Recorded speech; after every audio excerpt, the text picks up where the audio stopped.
बहुत डराया गया, बहुत डराया गया कि 370 हटा तो कोई तिरंगा उठाने वाला नहीं होगा, कि 370 हटा तो भारत के साथ रिश्ता खत्म हो जाएगा। बहुत डराया गया कि 370 हटा तो खून बहेगा। बहुत डराया गया कि तिरंगा उठाने वाला नहीं मिलेगा। लेकिन नतीजा देखिए, 370 हटा भी, चुनाव भी हुए और लोकतंत्र की जीत भी हुई। पहले इस वक्त आपकी स्क्रीन के नीचे इस वक्त आप देख सकते हैं, मैं आपको जल्दी से एक बार अपडेट कर देता हूं। इस वक्त 54 सीटों पर बीजेपी आगे है। अब ये 54 सीटों पर बीजेपी आगे है और अगर ये 95 जो आप देख रहे हैं गुपकार गठबंधन, ये गुपकार अगर 95 सीट्स पर आ गए तो ये 6 पार्टियां मिलकर हैं 95 सीटों पर आगे। 7 पार्टियां, हाँ माफ करिएगा, 7 पार्टियां। ये गुपकार में 7 पार्टियां हैं, बीजेपी अकेले है और कांग्रेस 19 सीटों पर आगे। अब ये पूरा ब्रेकअप आपके सामने, लेकिन एक चीज इस पे आप जो ध्यान नहीं दे पा रहे होंगे वो ये कि 54 सीटें अकेले बीजेपी और 7 पार्टियां मिलकर लाई है 95। मतलब सबसे बड़ी पार्टी भारतीय जनता पार्टी जम्मू कश्मीर, पूरे जम्मू कश्मीर में डीडीसी चुनावों में single largest party Bharatiya Janata party. Debate करेंगे कि क्या ये 370 की हार है, 370 हारा, लोकतंत्र जीता। 5 सवाल जल्दी से, एक बार 5 सवाल जल्दी से, हमारे 5 बजे के ताल ठोक के क्या रहने वाले हैं वो हम आपको जल्दी से बता देते हैं, क्योंकि मेरे साथ तमाम मेहमान जो हैं इस वक्त जुड़ चुके हैं। पहला सवाल इस वक्त आपकी टीवी स्क्रीन पर, डीडीसी के नतीजे क्या 370 पर जनादेश है? क्या इसको 370 पर रेफरेंडम माना जाएगा? दूसरा सवाल, नया कश्मीर क्या बदलाव चाहता है? क्या यह नए कश्मीर का पुनर्जन्म है? क्या बदलाव चाहता है? तीसरा सवाल, क्या घाटी में अलगाव का अध्याय खत्म, पाक परस्ती खत्म, अलगाववाद खत्म, कश्मीर में पाक परस्त राजनीति पर क्या ये तरीके से वोटों वाली स्ट्राइक हुई है? और 5वां सवाल इस वक्त आपकी टीवी स्क्रीन पर, घाटी में बीजेपी के रास्ते क्या खुल गए हैं? क्योंकि कश्मीर में भी 70 सालों में पहली बार हुआ है कि घाटी में 3 सीटें इस वक्त बीजेपी जीत चुकी है। 3 सीटें इस वक्त बीजेपी अब तक जीत चुकी है। डिबेट की शुरू करें, डिबेट की शुरुआत करें, क्योंकि सबसे बड़ा सवाल यही। मेरे साथ इस वक्त आपको बता दें, एक बेहद खास मेहमान इस वक्त मेरे साथ लाइव जुड़ चुके हैं। पूरा देश आज उनको सुनना चाह रहा है, आप भी सुनना चाहेंगे, क्योंकि इंजीनियर एजाज मेरे साथ इस वक्त लाइव है। मैं इनका इंट्रोडक्शन दे देता हूं आपको। 70 सालों में पहली बार अगर घाटी में कमल खिला है तो इंजीनियर एजाज हुसैन की वजह से खिला है। अगर कश्मीर घाटी में, श्रीनगर में पहली बार, अब तो 3 हो गई, लेकिन जब कमल खिला तो इन्होंने खिलाया, बीजेपी के इन्होंने जीत हासिल की है। इंजीनियर एजाज हुसैन मेरे साथ इस वक्त लाइव जुड़ चुके हैं। एमएस बिट्टा साहब इस वक्त आपको नजर आ रहे हैं, क्योंकि 370 हारा, लोकतंत्र जीता, इनसे कमेंट लेंगे। लेकिन सबसे पहले एजाज हुसैन साहब, जय हिंद, वंदे मातरम, भारत माता की जय। अब मतलब ये नारे घाटी में कम सुनाई देते हैं, भारत माता की जय। प्रचार में इन्हीं नारों का इस्तेमाल किया था, मुझे याद है। देखिए, मैं सबसे पहले पूरे देश के जितने लोग हैं सबको मुबारकबाद देना चाहता हूँ। जितने राष्ट्रहित लोग हैं सबको मुबारकबाद देता हूँ, और जितनों आज तक बलिदान दे दिया कश्मीर में तिरंगे के लिए, मैं उनको नमन करता हूँ, सल्यूट करता हूँ। ये जो आज जीत हुई है, आज पहली जीत भारतीय जनता पार्टी की जो डीडीसी चुनाव में मिली है, ये मुझे लगता है ये हमारी जीत नहीं है, बल्कि प्रधानमंत्री नरेंद्र मोदी जी की जीत है। ये उनकी लोकप्रियता है, पॉपुलैरिटी है कश्मीर में, कि जिसकी वजह से हमें सीट निकालने में सफल हो गए। और दूसरा, जो कम्युनल पॉलिटिक्स यहाँ एजेंडा चलाना चाहते थे वो उनका एजेंडा फेल हो गया है। पीएचडी अब वो मतलब ना एक गैंग बन के रह गई है। उनने जो वादे किए थे कि हम लोग भारतीय जनता पार्टी को दूर रखेंगे, यहाँ पे राष्ट्रवादी ताकतें नहीं बोलेंगे, शायद उनको यहाँ के लोगों ने ही उनका करारा जवाब दे दिया है। जो लोगों की जो पल्स है वो यहाँ की जो नेता है, खासकर पीएचडी के, उनको समझने की ज़रूरत है कि वो लोग समझे कि यहाँ की जो जनता है वो माननीय नरेंद्र मोदी जी के नेतृत्व में विकास चाहती है, यहाँ डेवलपमेंट चाहती है, यहाँ रोजगार चाहते हैं, यहाँ टूरिज्म को फ़रोग देना चाहती है। और जो इन्होंने स्लोगन्स दिए थे पहले, मुझे लगता है इनको वापस ना एक बार उस पर देखने की आवश्यकता है कि ये जो कम्युनल एजेंडा फैला रहे थे कि भारतीय जनता पार्टी की सीट नहीं आएगी, आज देखिए, आज जिस सीट पे हम लोगों ने पहली जीत दर्ज की है उसमें 64% पोलिंग हुई थी और 50% से ज़्यादा वोट भारतीय जनता पार्टी के कैंडिडेट को मिला था। और उसमें कंपटीशन उतना इजी नहीं था, आपकी अलायंस लड़ रही थी वहाँ पे, ये अपनी पार्टी के कैंडिडेट थे वहाँ पे, और इंडिपेंडेंट भी कुछ कैंडिडेट थे। तो जब इतने सारी मतलब कैंडिडेट्स होना और उसके बावजूद भी भारतीय जनता पार्टी को 50% से ज़्यादा वोट मिलना, ये अपने आप में एक मिसाल भी है और अपने आप में एक एग्जाम्पल भी है। तो मेरा यही संदेश है देश के लोगों को कि कश्मीर के लोग अपने हैं, कश्मीर के लोगों को अपना गले लगाने की ज़रूरत है और उनके साथ संवाद करने की ज़रूरत है। यहाँ विकास की ज़रूरत है। तो मुझे लगता है जो हमारी विकास की जो घड़ी जो नरेंद्र मोदी जी हमेशा बोलते हैं कि सबका साथ, सबका विकास और सबका विश्वास, आज उन्हीं विश्वासों के साथ यहाँ के जो लोग हैं खड़े हुए हैं। और मुझे लगता है भारतीय जनता पार्टी के लिए एक बहुत बड़ा इम्तिहान होगा आने वाले समय में कि हम लोग जो हमने वादे किए अपने लोगों के साथ, अगर हम लोग उसमें खड़े होने में कामयाब हो जाते हैं तो आने वाले समय में वो असेंबली की जो चुनाव होंगे उसके लिए हमारी राहें हमवार करेंगी। लेकिन इंजीनियर एजाज हुसैन, अभी तो सिर्फ 3 है ना, लड़ाई अभी बहुत आगे बाकी है। पूरे कश्मीर में 140 में से सिर्फ 3। देखिए, तीन जो हमारी सीटें हैं ये बराबर 300 सीटों के बराबर है। जिस तरीके का मुकाबला था यहाँ पे, जिस तरीके से सारी पार्टियां एकजुट होके भारतीय जनता पार्टी के खिलाफ लड़ी थी और उसमें हमारी 3 से ज़्यादा सीटें आना, ये अपने आप में दर्शाता है कि हमारे कार्यकर्ता यहाँ कितने स्ट्रांग है और कितने ग्रास रूट पे हम लोग पहुँचे हैं। मैं धन्यवाद करना चाहता हूँ जितने सारे हमारे नेता, चाहे श्रीमान अनुराग ठाकुर जी हो, श्री शाहनवाज हुसैन जी हो, मुख्तार अब्बास नकवी जी हो, या तरुण चुग जी जो हमारे महामंत्री और इंचार्ज जम्मू कश्मीर, और श्रीमान अशोक कोल जी को भी मैं धन्यवाद देना चाहता हूं जिन्होंने इतनी मेहनत करके, इतनी तपस्या करके यहाँ पे कमल आज खिल गया है। इंजीनियर एजाज हुसैन, एक चीज बताइए, ये मैंडेट क्या 370 पर मानते हैं आप कि 370 की हार और लोकतंत्र की जीत? देखिए, ये बिल्कुल ये लोकतंत्र की जीत है। ये उन ताकतों के खिलाफ जीत है। आपको मैं बताना चाहता हूं, जो सरगुरु थे इनके पीएचडी के जो प्रेसिडेंट है, जहां से हमारी जीत हुई है, वो प्रेसिडेंट की अपनी असेंबली कॉन्स्टिट्यूंसी हुआ करती थी। अगर वहां के लोग आके खड़े हो जाते हैं नरेंद्र मोदी जी के सपोर्ट के लिए, भारतीय जनता पार्टी की सपोर्ट के लिए, तो आवश्यक ये मानता हूं कि ये धारा 370 जो लोग बोलते हैं ये उनकी हार है। ये विकास की जीत है, यहाँ के युवाओं की जीत है। और हम लोग चाहते हैं कि कश्मीर में हम लोग विकास के नाम पे और काम करें और गति बढ़ाए और विश्वास जीते लोगों का, ताकि आने वाले समय में जब हमारे और इलेक्शन हो उसमें विश्वास के साथ हम लोग और आगे बढ़ें। लेकिन जो कुछ ताकतें यहाँ ये चाह रही थी कि कम्युनलिज्म फैलाना, भारतीय जनता पार्टी को हिंदुत्व का नाम देना, शायद उनके ऊपर आज पानी फेर गया होगा और उनको प्लान बी अब सोचने की आवश्यकता है, क्योंकि जो उन्होंने लोगों के साथ सामने एजेंडा रखा था उस एजेंडे को यहाँ के लोगों ने खारिज किया है। यहाँ के जो लोग हैं वो स्थानीय लोग, वो डेवलपमेंट चाहते हैं, वो रोजगार चाहते हैं। जम्मू में ना इंजीनियर हुसैन, वो लोग तो ये कहेंगे, गुपकार वाले, वो तो गुपकार अलायंस तो ये कहेगा कि जम्मू में आपकी बढ़त है, घाटी में तो आपका सुपड़ा साहब 2-3 सीटें। तो घाटी में अगर ये 370 पर रेफरेंडम, अगर आप कह रहे हैं अगर ये जनादेश है, तो 370 पर ये जनादेश है घाटी में गुपकार के पक्ष में? नहीं, ऐसा कुछ नहीं है। हमने डेवलपमेंट के लिए ये इलेक्शन कैंपेन किया था। जब हम लोग घरों में जाते थे, गांव में जाते थे, हम लोग विकास के नाम पे इलेक्शन लड़े हैं। हम लोग नरेंद्र मोदी जी के नाम पे इलेक्शन लड़े हैं। हम लोग भारतीय जनता पार्टी के नाम पे इलेक्शन लड़े हैं। और धारा 370 यहाँ कोई मसला नहीं है। यहाँ के अवाम जो है, यहाँ की जो नागरिकता है, वो चाहते हैं यहाँ विकास हो, डेवलपमेंट हो।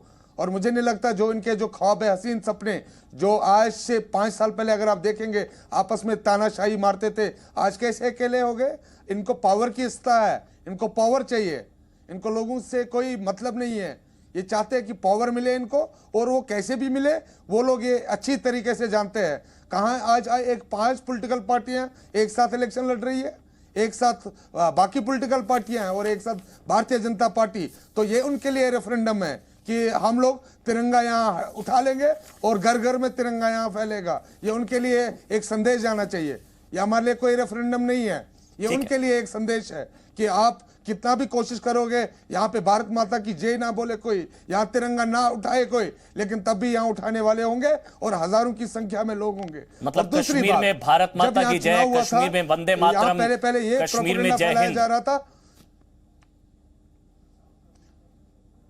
जी। ये तीनों नारे, चाहे भारत माता की जय हो, चाहे वंदे मातरम हो, या जय हिंद हो, ये सब हम नारे इज्जत और शान के साथ हम लोग बोलेंगे और यहाँ तिरंगा शान के साथ लहराएगा भी। और ये जो ताकतें पहले ये बोल रही थी कि यहाँ धारा 370 हटने के बाद तिरंगा नहीं उठाएगा, ये सब उनके लिए एक जवाब होगा और उनके लिए एक मैसेज भी होगी कि यहाँ के लोग विकास चाहते हैं, डेवलपमेंट चाहते हैं और नरेंद्र मोदी जी के नेतृत्व में अपने कश्मीर को आगे लेके जाना चाहते हैं। तो उनको समझने की जरूरत है, उनको समझने की आवश्यकता है, वो अपने लोगों को और गुमराह ना करे, यहाँ विकास में भागीदारी अपनी दे दे। अगर यहाँ के लोगों ने किसी लोगों को यहाँ उनको एक्सेप्ट किया होगा और उनको जीत के लाया होगा, तो उनको अपने लोगों के काम करने चाहिए और जो विकास है, जो लोगों के मसाइल है, उनको हल करने की आवश्यकता है और जरूरत है। बहुत बहुत शुक्रिया एजाज हुसैन, इंजीनियर एजाज हुसैन। घाटी में 70 सालों में पहली बार बीजेपी का कमल आपने खिलाया। इस वक्त बीजेपी में सबसे ज्यादा चहेते हैं आप, मैं सुबह से देख रहा हूं ट्विटर पर। बहुत बहुत शुक्रिया, आपने समय निकाला जी न्यूज के लिए, ताल ठोके के लिए बहुत बहुत शुक्रिया आपका। नुपुर शर्मा बीजेपी की राष्ट्रीय प्रवक्ता, वो मेरे साथ इस वक्त लाइव जुड़ चुकी हैं। MS बिट्टा साहब मेरे साथ हैं और ललित अंबरदार हैं, कश्मीरी एक्टिविस्ट हैं। नुपुर, पहला सवाल आप ही से, 370 हारा, लोकतंत्र जीता। जी नमस्कार, आप बिल्कुल सही कह रहे हैं और मैं कुछ रिपोर्ट्स पढ़ रही थी। सिर्फ यही नहीं कि अपने 2018 और 19 के पंचायत और लोकसभा के चुनाव के कंपैरिजन में घाटी के अंदर ज्यादा वोटर टर्नआउट हुआ, बल्कि ये भी मुझे पता चला कि जो पंचायत चुनाव हुए थे 2018 में, उसमें लगभग 1400 कुछ हल्कास, जो वहां पे क्लस्टर विलेजेस को हल्कास कहते हैं, और 1400 कुछ हल्कास के अंदर अनकॉन्टेस्टेड सरपंच चुने गए थे। और उसके कंपैरिजन में इस बार कम से कम DDC चुनाव में ऐसी हुई कोई सीट नहीं जहां पे कोई उम्मीदवार नहीं या कोई कॉन्टेस्ट नहीं। तो हाँ, लोकतंत्र जीत रहा है, आगे बढ़ रहा है। लेकिन सुबह से अभी तक मैं आपको एक जरूर बात बता सकती हूँ कि जहां भारतीय जनता पार्टी, अब हम भारतीय जनता पार्टी की बात करूं तो, जहां भारतीय जनता पार्टी कभी 1.7 वोट शेयर 2014 में और 2.9 वोट शेयर 2019 के चुनाव में लाई थी, आज वो अपना परचम लहरा रही है। तो ये एक तरीके से एक आप लगा लीजिए एक हरी झंडी है और एक मैंडेट है कि भारतीय जनता पार्टी की नीतियों के लिए और कहीं ना कहीं विकास की गति को बढ़ाने के लिए और विकास का ही रुख वैली और घाटी के अंदर लाने के लिए। नए कश्मीर का मैसेज क्या, ललित अंबरदार?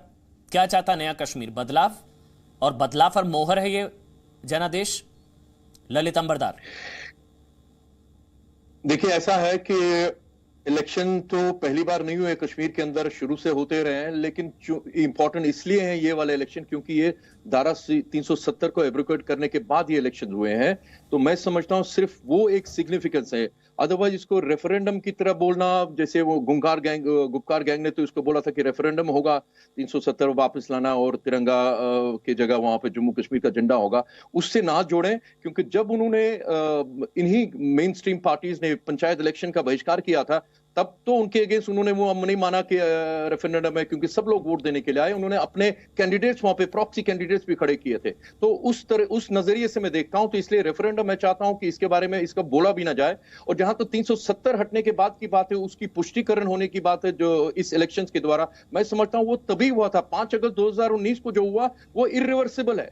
वो महबूबा मुफ्ती और उमर अब्दुल्ला, फारूक अब्दुल्ला की उनकी ना चाहने या चाहने से उसे कुछ नहीं होता है। और एक चीज और जो सिग्निफिकेंट है, जैसे अभी मिस्टर एजाज हुसैन अभी बोल रहे थे, मैं चाहता हूं कि ऐसी आवाजें, आप जो ये कश्मीर जहाद का जो एक अंत है, वो तो मिलिट्री प्रॉब्लम है, वो खत्म तभी होगी जब मिलिटरीली उसको खत्म करेंगे। लेकिन जहां पे जो इस्लामिस्ट सेपरेटिज्म है, अलगाववाद है, उसके लिए मुझे वही चाहिए। एजाज हुसैन जैसे लोग जब 19 जनवरी 1990 की रात को जब पूरा कश्मीर सड़कों पे था, हिंदू के खिलाफ बोल रहा था, भारत के खिलाफ बोल रहा था, हिंदू को निकलना पड़ा, ऐसे ही लोग जिस दिन श्रीनगर की सड़कों पे आएंगे, उस दिन आप मानेंगे कि कश्मीर में इस्लामवाद जो है खत्म हुआ। दूसरी बात, जो हम ज्यादा फोकस करें कश्मीर के ऊपर। ये देखिए, जम्मू कश्मीर एक पूरा यूनियन टेरिटरी है।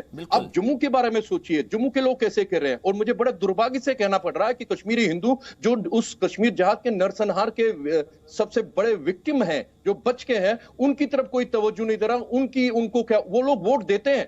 डेमोक्रेसी की एस्पिरेशन जो है सारे राष्ट्रभक्त जम्मू कश्मीर के लोगों का है। जम्मू कश्मीर खासकर मैं बताना चाहता हूं, कश्मीरी हिंदू वोट दे रहे हैं जम्मू में बैठ के, शरणार्थी कैंप्स में बैठ के। किन जगहों के लिए? उन नालियों और सड़कों को करने में जिनके, जहां से, उन गांवों से और शहरों से जिनके वहां पे उनके एल्डर्स को, उनके रिश्तेदारों को, उनके परिवारों को वहां से खदेड़ दिया गया था। उसके बावजूद वो वोट दे रहे हैं। ये है डेमोक्रेसी और राष्ट्रभक्ति। तीसरी बात मैं अब याद दिलाना चाहता हूं, नुपुर जी बैठी हुई है, देखिए कितना कैलेसनेस है, बिल्कुल तवज्जो नहीं दे रहे हैं कश्मीरी हिंदुओं की तरफ राष्ट्रभक्ति होने के बावजूद।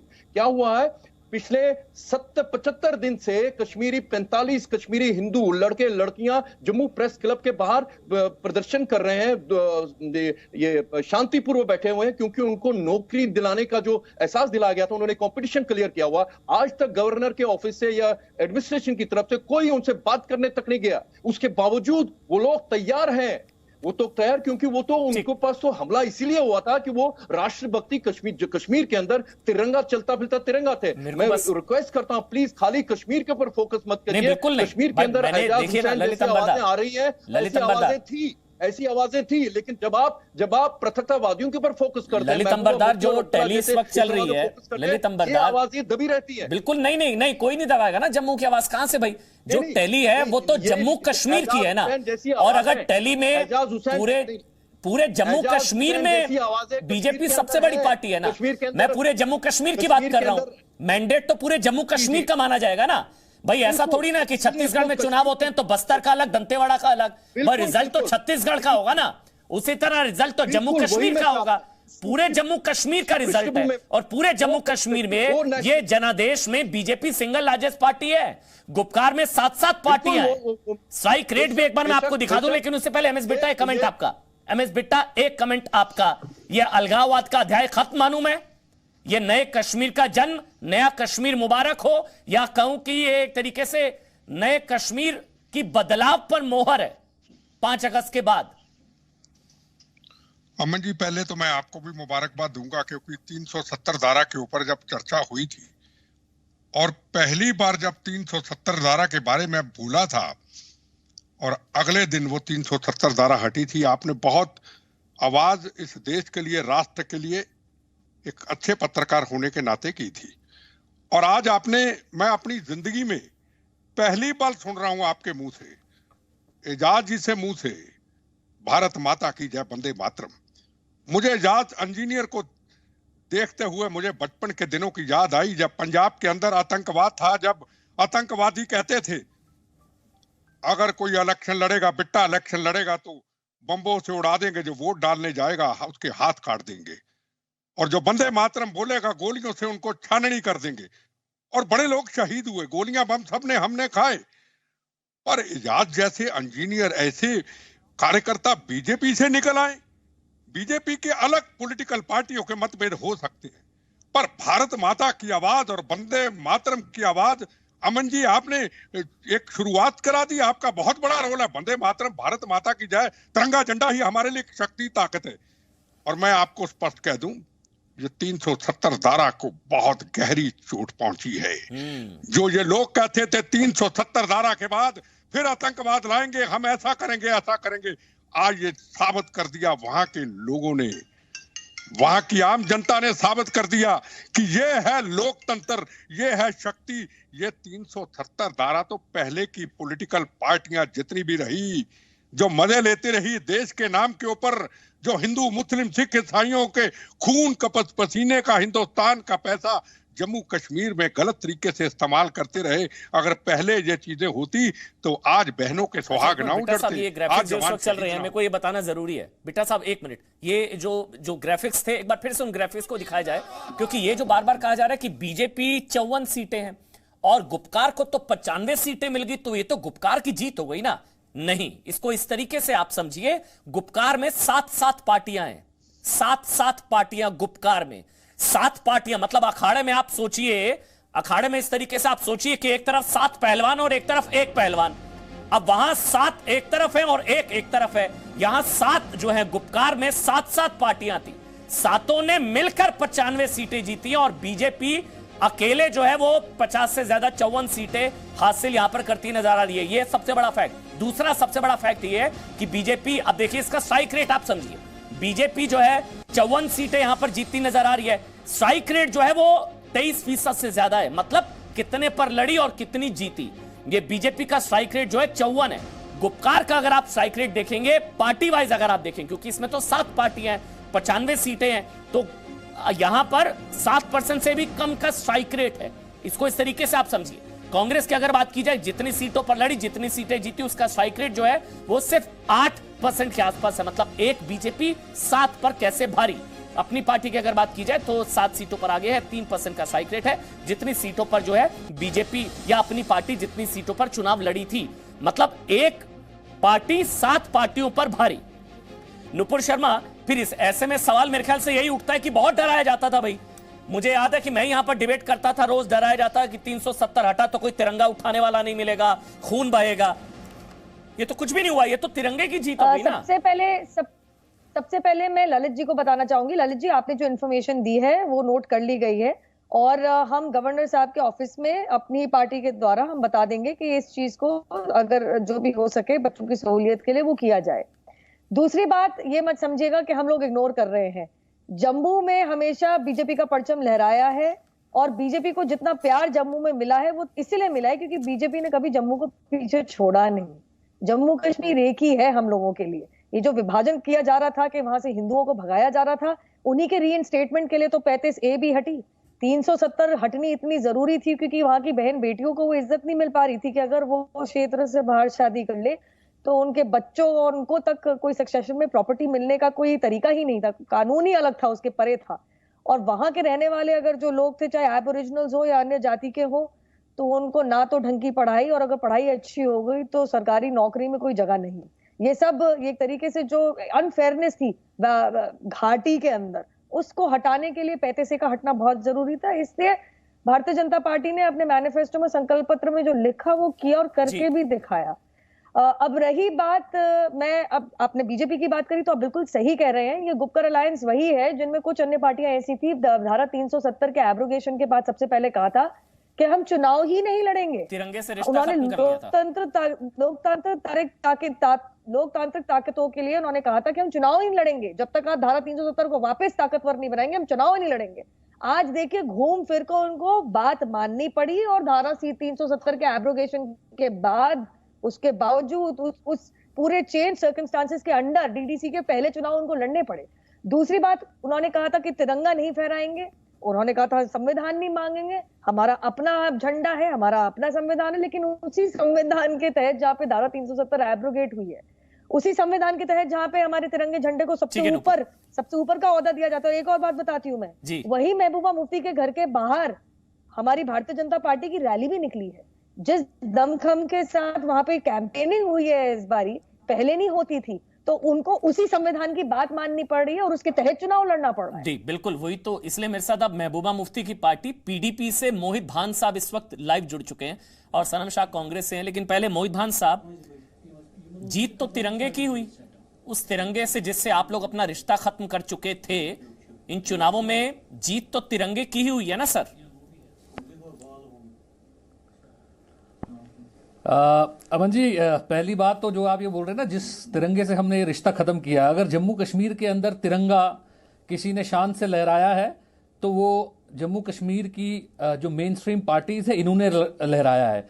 आपको याद होना चाहिए कि जब 1990 में यहाँ पे कहीं कैंडिडेट, 96 के इलेक्शन में जब कैंडिडेट कहीं मिलता नहीं था, तो उस टाइम पे ये वो मेन स्ट्रीम पार्टीज है जिन्होंने अपनी जान की बाजी लगाकर यहाँ पे मेन स्ट्रीम में इलेक्शन लड़े, अपने परिजनों को खोया, अपने रिश्तेदारों को खोया, भाई बहनों को खोया, अपने वर्करों को खोया, ताकि हिंदुस्तान का जो परचम है यहाँ लहराता रहे और यहाँ की जो डेमोक्रेसी है वो स्ट्रांग होती रहे। तो इसलिए ये जो बीजेपी ने हिंदुत्व का ये जो एजेंडा इन्होंने ले अपने, मोहित भान जी एक मिनट, शायद थोड़ा सा कुछ कंफ्यूजन हो। आप महबूबा की पार्टी से है ना? महबूबा मुफ्ती जिन्होंने बोला था तिरंगे से मेरा रिश्ता खत्म, ये तिरंगे से उस तिरंगे से मेरा मुझे रिश्ता। नहीं, कंफ्यूजन आपको हिस्ट्री पढ़ने में महबूबा मुफ्ती की पार्टी से ही है ना सर। ये हो गया है कि आपकी नेता ने कहा था तिरंगे से रिश्ता खत्म। ये जी न्यूज जो है ये एक जर्नलिस्टिक चैनल है, ये बीजेपी का स्पोक्स पर्सन चैनल नहीं है। आपको कंफ्यूजन है, आप शायद ये भूल गए कि आप बीजेपी के तिरंगे का नहीं है, आप एक है जर्नलिस्ट जी हैं। न्यूज। तो आप पहले वापस अपने जर्नलिज्म के किरदार में आ जाइए, उसके बाद बीजेपी के तिरंगे का स्पोक्स पर्सन है जी न्यूज। कंफ्यूजन नहीं है, कंफ्यूजन सर बिल्कुल आपको है। लोकतंत्र का स्पोक्स पर्सन है सर जी न्यूज। कंफ्यूजन सिर्फ आपको ये है, आपको कंफ्यूजन ये दूर करना है कि आप एक सहाफी हैं, आप एक जर्नलिस्ट हैं कि बीजेपी के स्पोक्स पर्सन। अच्छा मैं बता देता हूं, मैं बताऊं, कंफ्यूजन नहीं है। मैं बताऊं, हमने यहाँ 32 साल हमने यहाँ पे नहीं मोहित भाई जी, आपने आपकी नेता ने कहा था महबूबा मुफ्ती पर इतना गुस्सा क्यों कर रहे हैं? ताकि यहाँ पे मोहित भाई, ताकि यहाँ मोहित भाई आपसे मेरी बात रेगुलर होती है, सुनिए ना। हम किसी पे गुस्सा नहीं कर रहे हैं। ये देखिए नुपुर भी कुछ दिखा रही है। आपकी नेता महबूबा मुफ्ती ने कहा था तिरंगे से, ये तिरंगे से मेरा उस तिरंगे से रिश्ता है, ये तिरंगा खत्म तो मेरा रिश्ता खत्म। आप देख रहे हैं पीएचडी की जो एक जो ये धुआंधार जीत है इस टाइम, मुबारक हो सर आपको, पीएचडी लीड कर रहा है। भाजपा आपको मुबारक हो भाई, हमारी भाई आपको मुबारक हो। की कश्ती को एक्सेप्ट नहीं किया, आपको मुबारक हो मोहित, लेकिन तिरंगे की जीत है ये मानिए। वापस अपने अंदर डुबा दिया, उस तिरंगे से रिश्ता क्यों खत्म किया? तो ये बाकी किसी उस तिरंगे से क्यों रिश्ता खत्म किसी किया? ने कोई रिश्ता नहीं खत्म किया। तिरंगे से अगर इस रिश्ते को कोई तोड़ना चाहता है तो बीजेपी तोड़ना चाहती है। तो अगर जम्मू के खिलाफ को कोई तोड़ना चाहता है, अच्छा ठीक है, नुपुर कुछ दिखा रही है, बीजेपी है। नुपुर बताइए क्या, नुपुर कुछ दिखा रही है, तोड़ रहा है। एक मिनट नुपुर कुछ दिखा रही है मोहित भाई। काम बीजेपी का काम है, बीजेपी खाली यहाँ नहीं, ये तमिलनाडु से लेके कश्मीर तक 24 अक्टूबर 2020 को छुट्टी पे थे या हाइबरनेशन में थे, नहीं पता है, शायद उनको ध्यान नहीं है, कोई नहीं। तो महबूबा मुफ्ती ने प्रेस कॉन्फ्रेंस करके साफ कहा था कि हम तिरंगा झंडा जब तक नहीं फहराएंगे जब तक कि जम्मू कश्मीर का झंडा हमारे को नहीं मिलता। और इनके लिए जितने लोगों ने लिखा है वो ना लिखा, महबूबा मुफ्ती इंडियन फ्लैग को डिसरिस्पेक्ट करती हैं और कहती हैं कि 370 को वापस नहीं लाएंगे, हमारा अपने संविधान नहीं देंगे। आपको जाके पहले कॉन्स्टिट्यूशन को पढ़ना चाहिए। आप ये जो ये झंडे की बात आप कर रहे हैं ना, आप नागालैंड में आपकी बोलती नागालैंड के टाइम पे क्यों बंद हो जाती है? वो तो डेवलपमेंट रीजंस के लिए भाई साहब नहीं है, वो डेवलपमेंट रीजंस के लिए है। वो तो इस झंडे को एक एक करके दोनों को ऑडियो बंद है, एक करके। मोहित भाई नुपुर, मैं एक चीज क्लियर कर देता हूँ, ऑडियो बंद है। मैं एक चीज क्लियर कर रहा हूँ क्योंकि नुपुर स्काइप के जरिए है, ऑडियो ओवरलैप होगा। एक एक करके बोले तो थोड़ी आसानी होगी। मोहित भान एक एक करके बोलेंगे, थोड़ी आसानी होगी। आप बोलिएगा जब वो जवाब दे दें। नुपुर अब आप बोलिए, फिर मोहित भान आप जवाब दीजिएगा, पूरा टाइम दूंगा, कोई बीच में नहीं टोकेगा। नुपुर अब आप बोलिए, स्काइप के जरिए ऑडियो ओवरलैप होगा, दिक्कत होगी। नुपुर अब आप बोलिए। ये जो हमारी नॉर्थ ईस्टर्न सिस्टर्स का गलत यहाँ पे एग्जाम्पल ले रहे हैं, वो सिर्फ डेवलपमेंट एंड लोकल एडमिनिस्ट्रेशन के लिए है। वो कोई ऐसा स्पेशल स्टेटस नहीं है कि वहां पे झंडा अलग और संविधान अलग। आप जाके कानून पढ़िए पहले। नहीं, नॉर्थ ईस्टर्न सिस्टर्स की जो आप बात कर रही है, कानून पढ़िए। आप कॉन्स्टिट्यूशन उठा के पढ़िए, नागालैंड की हिस्ट्री पढ़िए। मुझे मत बताइए, आप मुझे प्लीज बोलने देंगे? मैं अमन इनके ऊपर नहीं बोलना चाह रही। मोहित भान, आपको पता नहीं है, आप तो जीत रहे हैं, फिर क्यों बौखला रहे हैं? बोलने दीजिए ना, एक एक करके, अच्छा नहीं लगता है Mohit Bhan. This is not the way to debate, आप जानते हैं Mohit. Constitution of BJP. Mohit देखिए, अब आपने तिरंगे से रिश्ता जोड़ लिया है तो अब आप थोड़े भावनात्मक हो रहे हैं। ये गुस्सा तब दिखाते जब महबूबा मुफ्ती ने तिरंगे से रिश्ता खत्म कर लिया था, तब आपको गुस्सा नहीं आया कि मेरे तिरंगे से मेरी नेता ने रिश्ता कैसे खत्म कर लिया। तब आपको गुस्सा नहीं आया। ये आपको तब गुस्सा आना चाहिए था ना, जब उन्होंने बोला कि कश्मीर के झंडे की वजह से मेरा तिरंगे से रिश्ता है। तो हम लोगों ने बचाया है, ये रिश्ता हम लोगों ने बचाया है। यहाँ 8,000 पॉलिटिकल वर्कर हमारे मरे हैं, बीजेपी के नहीं। यहाँ 1700 कश्मीरी पुलिस वाले मर गए हैं ताकि यहाँ पे एक ब्राइट फ्यूचर हो, यहाँ एक ब्राइट फ्यूचर हो, यहाँ पीस हो। यहाँ 10,000 लोगों ने अपनी शहादत दी है। ये झंडा अगर बचाया है तो हमने बचाया है। यहाँ अगर कोई राष्ट्रवादी है तो वो हम है।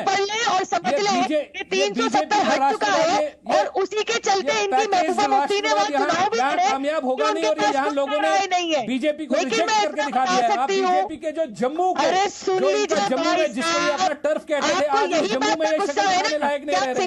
आप जम्मू में जाके देखिए, चुनाव रैली में देखिए, आप इनके जो पार्टी प्रेसिडेंट है जम्मू के, अलगाववादी जो ताकतों को आप श्रेय देते थे, कर रहे हैं। शर्म देते थे, वो खत्म हो चुका है। आपके ऊपर तमाचा पड़ चुका है। आपको लगातार में नफरत की राजनीति फैला रहे हैं। मुझे अच्छा लग रहा है, अब आपने तिरंगे से रिश्ता जोड़ लिया है। चलिए ताल ठोके की वजह से ही सही, मुझे अच्छा लग रहा है। कश्मीर के लोगों ने अब अगर देखिए मोहित भाई, अगर अब आप भूल सुधार कर रहे हैं तो मैं स्वागत करूंगा। अब आप भूल सुधार कर रहे हैं, तिरंगे से रिश्ता अगर आप जोड़ रहे हैं, मैं स्वागत करूंगा, कोई दिक्कत नहीं है। अगर अब आप तिरंगे का अपमान से सम्मान की तरफ बढ़ रहे हैं, अच्छी बात है, मैं आपके साथ हूं मोहित भाई। मोहित भाई मैं आपके साथ हूं। 35 से हमारे कॉन्स्टिट्यूशनल राइट्स हैं और लोगों ने ये अपना कि 370 उसके ऊपर किसी कभी भी सर्वोच्च न्यायालय ने रोक नहीं लगाई है। कृपया करके झूठ मत बोलिए। आपके सपनों में असलियत में नहीं है। इन्होंने एक अपनी किंग्स पार्टी यहाँ पे बीजेपी ने उतारी, अपनी किंग्स पार्टी उन्होंने यहाँ पे उतारी अपनी पार्टी के नाम से। अपने रिश्तेदारों के वोट भी जमा नहीं कर पा रही है, उनके रिश्तेदारों ने भी पीएचडी को वोट दिए। आप उनके देखिए, आप अपनी पार्टी के रिश्तेदार भी हार गए, आप अपनी पार्टी के घर वाले भी उनको वोट नहीं डाल रहे हैं। आप उनकी हालत देखिए अपनी पार्टी की।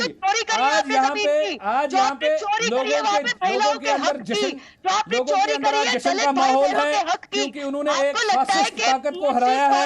आज लोगों के अंदर गर्व से उनका सीना फूल गया है। आप देखिए बीजेपी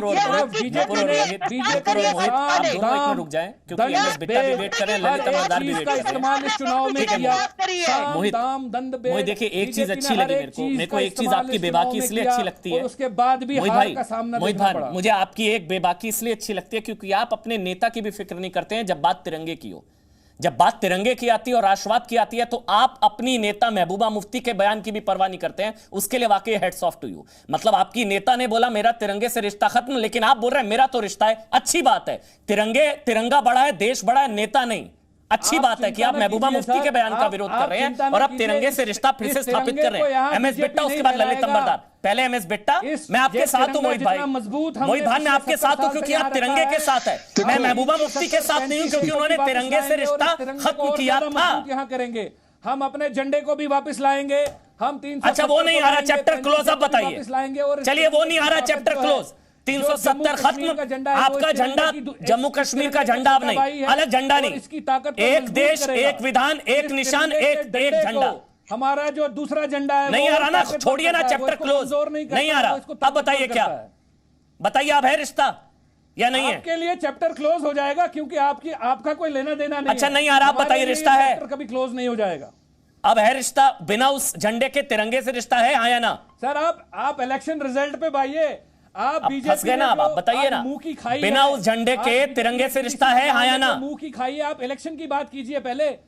अरे आप तिरंगे से रिश्ता है, हाँ या ना? बिना उस झंडे के आप इलेक्शन रिजल्ट डिस्कस करने आए हैं। सुविधा अनुसार रिश्ता होता है आपका मोहित भाई। इलेक्शन डिस्कस कीजिए, आप पीएचडी की सीटें डिस्कस कीजिए। आप बात कीजिए कि बीजेपी को कैसे आज बौखलाई हुई है। बस एक चीज मैं बार-बार रिपीट करता हूं, चाहे वो जम्मू में हो, चाहे चिनाब वैली में हो, चाहे कश्मीर में हो, हर जगह इनको मुंह की खानी पड़ी है। तिरंगे का विरोध मतलब देश का विरोध होता है। जो एक किंग्स पार्टी के रूप में उन्होंने कश्मीर में लाई, उनको भी अपनी मुंह की खानी पड़ी है। 4 या 5 सीटों के ऊपर वो सिर्फ लीड कर रहे हैं। उनके अपने सगे संबंधियों ने, उनके अपने रिश्तेदारों ने भी उनको रिजेक्ट कर दिया है। पहले तो आप यहाँ पे इलेक्शन का रिजल्ट डिस्कस कीजिए। पहले एमएस बिट्टा। और सर मैं रिजल्ट्स की बात कर रहा था, मैंने आपको मुबारकबाद दी, गुपकार सबसे आगे है, मैंने आपको मुबारकबाद दी। बस मैंने बोला कि आपको आत्मगिलानी होनी चाहिए। जो बयान दिया था तिरंगे से रिश्ता खत्म करके तिरंगे की जीत का जश्न आप लोग मनाएं, मुझे नहीं अच्छा लगेगा। पहले उस बयान के लिए आपको माफी मांगनी चाहिए थी। बहरहाल एमएस बिट्टा आप बोलिए, एमएस बिट्टा आप बोलिए, ये भूल सुधार है, ये मोहित भान को अब तिरंगा अच्छा लग रहा है। अमन जी इन्होंने तिरंगे झंडे की बात तो करा दी आपने इनको याद, और महबूबा मुफ्ती की बात भी याद करा दी। इन्होंने 2 चीजें और कही, हमारे हजारों कार्यकर्ता शहीद हुए, हमारे पुलिस के जवान शहीद हुए, फौज के जवान का नाम नहीं लिया इन्होंने, कोई बात नहीं। इनको ये मैं पूछना चाहता हूं एक सवाल, जो शहीद हुए आपके जवान या शहीद हुए आपकी पार्टी के कार्यकर्ता, वो किसने मारे थे? इतना जवाब दे दे। क्या वो आतंकवादी थे या नहीं थे? क्या बराक बानी जैसे लोग थे या नहीं थे? ये एक सवाल पूछ के सबके सामने ले आइए कि वो मारे किसने थे। पुलिस ने तो नहीं मारे थे। अच्छा, मेरे साथ वो आतंकवादियों ने मारे थे। बड़ा इनके टेढ़ा मुंह सवाल से पूछ लिया। आतंकवाद का एक लफ्ज तो बहुत निकाल टेढ़ा सवाल पूछ लिया, सवाल का जवाब होगा नहीं शायद कि अगर वो लोग मारे तो फिर सेना ने थोड़ी ना आतंकियों ने मारे। मेरे साथ इस वक्त अनुराग ठाकुर, मेरे साथ इस वक्त केंद्रीय मंत्री और जम्मू कश्मीर डीडीसी चुनावों के प्रभारी अनुराग ठाकुर इस वक्त मेरे साथ लाइव जुड़ चुके हैं। बहुत बहुत शुक्रिया अनुराग ठाकुर जी, समय निकालने के लिए, जी न्यूज के लिए, ताल ठोके के लिए। बीजेपी सिंगल लार्जेस्ट पार्टी अभी के हिसाब से सर 54 सीटों के साथ single largest party BJP DDC चुनावों में। मैं आपके दर्शकों को जी के तो कहना चाहूंगा कि देश के इतिहास में और जम्मू कश्मीर के इतिहास में आज एक बहुत बड़ा दिन है। 8 चरणों में चुनाव हुआ है, निष्पक्ष चुनाव हुए, कोई हत्या हिंसा का दौर नहीं चला, भरपूर मतदान हुआ है, लोगों ने बढ़ चढ़कर भाग लिया। ये दुनिया के सबसे बड़े लोकतंत्र में एक बहुत बड़ी जीत है। 70 सालों में पहली बार जिला परिषद के चुनाव हुए, रिकॉर्ड वोटिंग हुई, रिकॉर्ड लोगों ने भागीदारी की है। ये जनतंत्र की बहुत बड़ी जीत है। मैं जम्मू कश्मीर की जनता को इसके लिए बहुत बहुत बधाई देता हूं। जितने भी अधिकारी कर्मचारी इस चुनावों को कराने में शामिल रहे, उनका बहुत बहुत आभार प्रकट करता हूं। सुरक्षा बलों का भी कि अच्छे चुनाव करवाए, निष्पक्ष कराए, ईमानदारी के साथ करवाए और आज जीत भी होगी। तो मुझे लगता है सब जीतने वाले सभी कैंडिडेट्स को मैं अपनी ओर से बहुत बहुत बधाई देना चाहता हूं। जहां तक भारतीय जनता पार्टी की बात है, मंजी आपने पूछा, मैं इतना ही कहूंगा, भारतीय जनता पार्टी सबसे ज्यादा डीडीसी में अपने चेयरमैन बनाएगी। हम जीतेंगे भी ज्यादा सीटें, हमारे समर्थक भी जो इंडिपेंडेंट लड़ रहे हैं वो भी जीतेंगे और कुल मिलाकर हम लोग बहुत सारी जगह पर डीडीसी अपनी बनाएंगे। इस मैंडेट का बड़ा मैसेज आपके हिसाब से?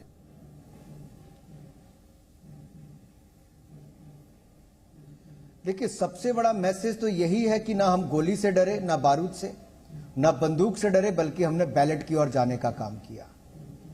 हमने जो लोग पाकिस्तान की ओर जाने की बात करते थे, उनसे बातचीत करने की बात करते थे, उनको भी कड़ा संदेश दिया है जनता ने कि हम पाकिस्तान से बातचीत नहीं, हम भारत के लोकतंत्र का मजबूत हिस्सा हैं और मतदान करके दिखाया है कि 370-35 को नकारने के बाद अब जम्मू कश्मीर में नई युवा लीडरशिप को एक मौका मिला है। अब्दुल्ला मुफ्ती परिवार से बाहर आने का अवसर मिला है और यह मेरे ख्याल से एक बहुत बड़ी जीत जम्मू कश्मीर की है कि जिन युवाओं को डेमोक्रेसी में पार्टिसिपेशन नहीं मिलती थी, लोकतंत्र में भाग लेने का मौका नहीं मिलता था, आज उनको लोकतंत्र में अपनी छाप छोड़ने का और अपने नेतृत्व और क्षमता दिखाने का अवसर मिला है। क्या ये चुनाव 370 पर रेफरेंडम माना जाए? ये नतीजे क्या 370 पर जनादेश, क्योंकि 370 के बाद पहली बार ऐसे चुनाव?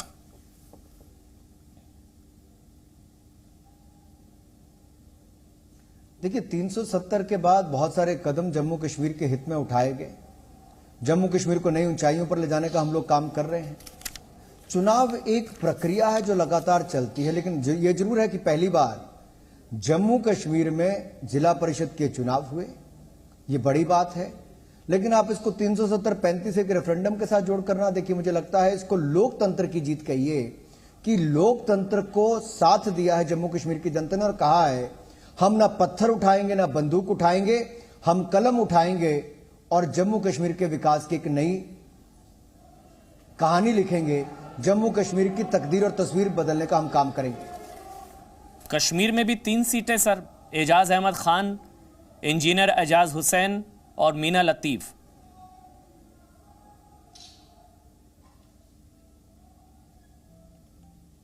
मुझे लगता है बहुत अच्छी शुरुआत हुई है। जहां लोग कहते थे बीजेपी वाले पांव नहीं रख सकते, आज वहां कमल खिला है। और मुझे लगता है यही है कि जब लोग आहिस्ता आहिस्ता समझेंगे कि हम विकास में विश्वास रखते हैं और लगातार हम उसी दिशा में हर वर्ग के लिए काम किया है, तो बहुत सारी जो गुमराह करने की बातें की जाती, भ्रांतियां फैलाई जाती हैं, उससे भी जनता बाहर निकलती है, मिलती है। हमारे रिकॉर्ड कार्यकर्ता वहां पर बने हैं, ताकत के साथ चुनाव लड़ा है। जम्मू कश्मीर के चप्पे चप्पे में भारतीय जनता पार्टी के झंडे भी दिखे, तिरंगे झंडे भी दिखे। जहां पर कभी किसी समय में नरेंद्र मोदी जी को 1992 में मुरली मनोहर जोशी जी के साथ वहां पर तिरंगा झंडा फहराने के लिए भी सेना बलों ने घेरा डालकर वहां पर तिरंगा झंडा फहराने दिया था। अपने देश के अंदर तिरंगा झंडा फहराने की नौबत नहीं होती थी लाल चौक या कश्मीर में। मैं 2011 में गया कलकत्ता से कश्मीर की यात्रा करने, मुझे गिरफ्तार कर लिया गया। मेरे साथ साथ अरुण जेटली जी, सुषमा स्वराज जी, अनंत कुमार जी को उस समय गिरफ्तार करके जेल में डाल दिया। हमें वहां तिरंगा झंडा नहीं फहराने की अनुमति दी गई। क्यों? लेकिन आज देश के लोगों को लगता है कि कश्मीर भारत का अभिन्न अंग है और रहेगा, और जम्मू कश्मीर की जनता ने उस पर मोहर लगाई है कि ये एक देश, एक निशान, एक विधान, उसमें जम्मू कश्मीर की जनता विश्वास करती है। जो डॉक्टर श्यामा प्रसाद मुखर्जी का नारा था, सोच थी, उसको नरेंद्र मोदी जी ने और जम्मू कश्मीर की जनता ने पूरा किया है। आखिरी सवाल, विधानसभा चुनावों पर असर जम्मू कश्मीर?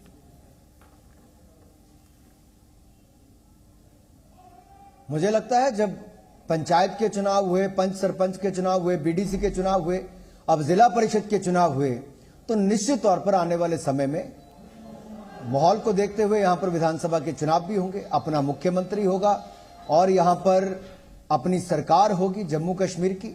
ये अपने आप बहुत बड़ी बात है, उस दिशा में हम लोग कदम उठा रहे हैं।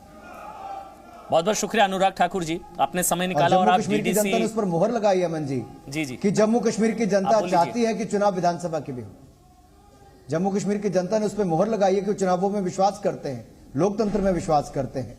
इसलिए मुझे लगता है रास्ता ये अगला भी खोला है तो जम्मू कश्मीर की जनता ने खोला है। और असर विधानसभा चुनावों पर होगा ना इन नतीजों का। 54 सीटें, बीजेपी सिंगल लार्जेस्ट पार्टी, असर तो पड़ेगा।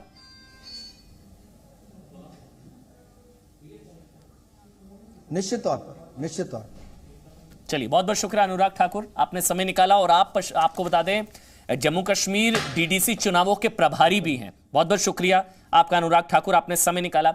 आप ललित अंबरदार, जल्दी से आप बोल लीजिए, आपका कमेंट नहीं ले पाए। ललित अंबरदार। जी, मैं ये कहना चाहता हूं कि कश्मीर के अंदर कश्मीर का जो बर्बादी का आलम जो आज है, जो तबाह कर दिया, नरक बना दिया, ये अब्दुल्ला से लेके मुफ्ती परिवार का योगदान है कश्मीर के लिए। पर तिरंगे का नाम लेते हैं, 370 का नाम लेते हैं, जब कश्मीर दिल्ली और श्रीनगर के बीच में दूरी बढ़ा रहे थे 370 और 35A की वजह से। लेकिन पाकिस्तान के साथ रिश्ता क्या है, ला इलाहा इल्लल्लाह, वहां का रास्ता खुलना चाहिए था, वहां पे बॉर्डर खत्म करना चाहिए था, डिमिलिटराइजेशन करना चाहिए था पाकिस्तान के साथ। ये था इनका एजेंडा। और सुनिए, ये लोगों ने हिंदुस्तान की कॉन्स्टिट्यूशन 370 और 35A के नाम से कश्मीर के अंदर जिन्ना का वही 2 नेशन थ्योरी बरकरार रखी तिरंगे के नीचे। इन्होंने खोखला कर दिया था इंडियन कॉन्स्टिट्यूशन को कश्मीर के अंदर। इनसे पूछे 370 वापस चाहिए। जनादेश का जवाब है ना। सनम शाह कांग्रेस से, एक कमेंट उनका भी, बहुत देरी से मेरे साथ जुड़े और मैं उनके पास देरी से जा रहा हूं, माफी के साथ। सनम शाह, ये 370 के पक्ष में, 370 के खिलाफ ये जनादेश, सीधा सवाल। सीधा सवाल यह है कि 370 हमारा था, हमारा है और हमारा रहेगा। किसका? पाकिस्तान का? गुंडों ने 4 तारीख को हमें बंद करके लूट लिया। हिम्मत कैसे बढ़ती है ये कहते हैं। अरे लूटा तेरे फारूक अब्दुल्ला ने, लूटा तेरी महबूबा मुफ्ती ने, लूटा आप लोगों ने देश को लूटा, आप लोगों ने देश को लूटा। करने की कोशिश मत करो। आप लोगों ने इस मुल्क को लूटा है, लूट के खाया इस देश को आप लोगों ने। अभी भी कोई कसर रही है आपको दर्द होने के बाद? अभी भी कोई कसर रही है आपको? कांग्रेस है, अनूपुर कांग्रेस है। आप अब देख लीजिए, कांग्रेस की असलियत बाहर आ गई। कहने हाथी के दांत खाने के और दिखाने के और। वैसे कहते थे टेम्पररी प्रोविजन है, इनकी नियत में खोट थी, तभी इन्होंने। चलिए ठीक है, मोहित बान आखिरी 30 सेकंड आपके, मोहित बान आखिरी 30 सेकंड आपके, मुझे वाइंड अप करना है। मोहित बान आखिरी 30 सेकंड आपके, कोई बीच में नहीं बोलेगा। सिर्फ मोहित बान आखिरी 30 सेकंड, मैंडेट का मैसेज बता दीजिए सर बस।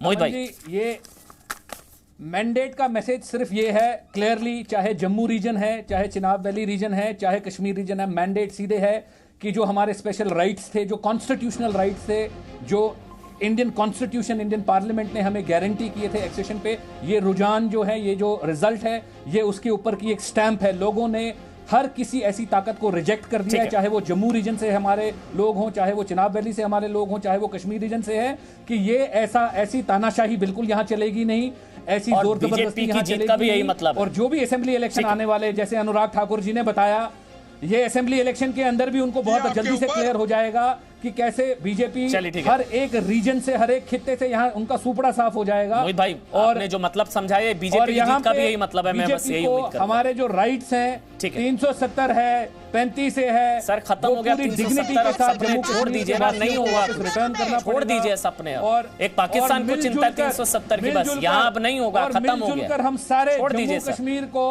जम्मू कश्मीर को और हिंदुस्तान को वापस ताकतवर बनाएंगे और वापस इसको चलिए, बेताज ठीक है। क्राउन बनाएंगे। चलिए, तिरंगे की जीत है, ये तिरंगे की जीत है। बहुत बहुत शुक्रिया मोहित भान आपका, नुपुर आपका, MS बिट्टा साहब, सनम शाह और ललित अंबरदार, आप सबका बहुत बहुत शुक्रिया। समय का थोड़ा सा अभाव था, लेकिन अलगाव का अध्याय खत्म, लोकतंत्र की जीत, 370 की हार, 370 हारा, लोकतंत्र जीता और जम्मू कश्मीर में लोकतंत्र जिंदाबाद, और लोकतंत्र जिंदाबाद की तस्वीर आपकी स्क्रीन पर। बहुत बहुत शुक्रिया।